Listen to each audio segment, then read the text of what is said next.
ಎಲ್ರಿಗೂ ನಮಸ್ಕಾರ. ಇಂದಿನ ವಾರ್ತೆಗಳು ಏನಂತ ಹೇಳಿದರೆ ನಿಮ್ಗೆ ಗೊತ್ತಿರಬಹುದು. ರಾಕ್ಷಸಿ ಕೃತ್ಯ ಎಸಗಿರುವ ಪ್ರಜ್ವಲ್ ರೇವಣ್ಣ ಮೋದಿ ಪರಿವಾರದ ವ್ಯಕ್ತಿ. ಈತ ಎಸಗಿರುವ ಕೃತ್ಯ ನೋಡಿದರೆ ಆಘಾತವಾಗುತ್ತದೆ.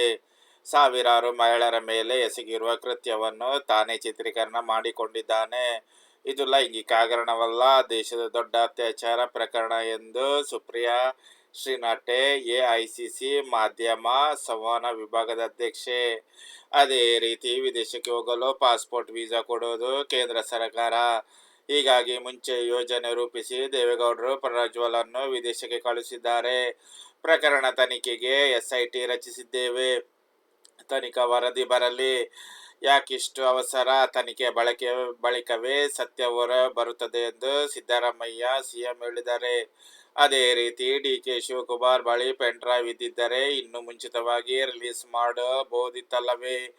ಇದು ಬಿಡುಗಡೆಯಾಗಿರೋದು ಹಾಸನ ಜಿಲ್ಲೆಯಲ್ಲಿ. ಹಾಸನ ಜಿಲ್ಲೆಯ ನಾಯಕರ ಕೈವಾಡ ಇದರಲ್ಲಿದೆ. ಮೈತ್ರಿ ನಾಯಕರು ಹಾಗೂ ಎಚ್.ಡಿ. ಕುಮಾರಸ್ವಾಮಿಯ ಕೈವಾಡವಿದೆ ಎಂದು ಡಿಕೆ ಸುರೇಶ್ ಸಂಸದರು ಹೇಳಿದ್ದಾರೆ. ಡ್ರೈವರ್ ಅನ್ನು ಮಲೇಷ್ಯಾಕ್ಕೆ ಕಳಿಸಿದ್ದಾರು. ಪೆನ್ ಡ್ರೈವ್ ಪ್ರಕರಣದಲ್ಲಿ ಪ್ರಮುಖ ಕೊಂಡಿಯಾಗಿರುವ ಡ್ರೈವರ್ ಕಾರ್ತಿಕ್ನನ್ನು ಮಲೇಷ್ಯಾಕ್ಕೆ ಕಳಿಸಿದ್ದು ಏತಕ್ಕೆ? ಅಲ್ಲಿಗೆ ಹೋಗಲು ಸಹಾಯ ಮಾಡಿದವರು ಯಾರು ಎನ್ನುವ ಬಗ್ಗೆ ತನಿಖೆಯಾಗಬೇಕು ಎಂದು ಮಾಜಿ ಸಿಎಂ ಎಚ್.ಡಿ. ಕುಮಾರಸ್ವಾಮಿ ಒತ್ತಾಯಿಸಿದ್ದಾರೆ.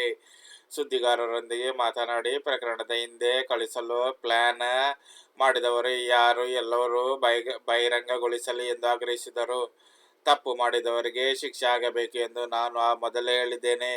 ಅದರಲ್ಲಿ ಎರಡು ಮಾತಿಲ್ಲ. ಆದರೆ ಈ ನೆಪದಲ್ಲಿ ಪೆನ್ ಡ್ರೈವ್ ಮಾಡಿ ಹಚ್ಚುವ ಮೂಲಕ ಹೆಣ್ಮಕ್ಕಳ ಮಾನಹಾನಿ ಮಾಡಿದವರು ಯಾರು ಎಂದು ಹೇಳಲಿ. ರಾಜ್ಯದಲ್ಲಿ ಸಿಡಿ ಬಿಸಿನೆಸ್ ಮಾಡಿರುವ 2 ಫ್ಯಾಕ್ಟರಿ ಇದೆ. ಅದರಲ್ಲಿ ಒಬ್ಬರ ಹೆಸರು ಮಾಜಿ ಸಿಎಂ ಎಚ್.ಡಿ. ಕುಮಾರಸ್ವಾಮಿ ಹೇಳಿದ್ದಾರೆ. ಇನ್ನೊಂದು ಫ್ಯಾಕ್ಟರಿ ಹೆಸರನ್ನು ಮೇ 8ರಂದು ನಾನೇ ಹೇಳ್ತೇನೆ. ಇಬ್ಬರು ಬೇರೆ ಪಕ್ಷದಲ್ಲಿದ್ದಾರೆ. ಇಬ್ಬರು ಸಿಡಿ ಬಿಸಿನೆಸ್ ಒಂದೇ ಇದೆ ಎಂದು ಹೇಳಿದ್ದಾರೆ. ವಿಡಿಯೋ ಇಷ್ಟವಾದರೆ ನನ್ನ ಚಾನಲ್ ಅನ್ನು ಲೈಕ್ ಮಾಡಿ, ಸಬ್ಸ್ಕ್ರೈಬ್ ಮಾಡುವುದನ್ನು ಮರೆಯಬೇಡಿ ದಯವಿಟ್ಟು.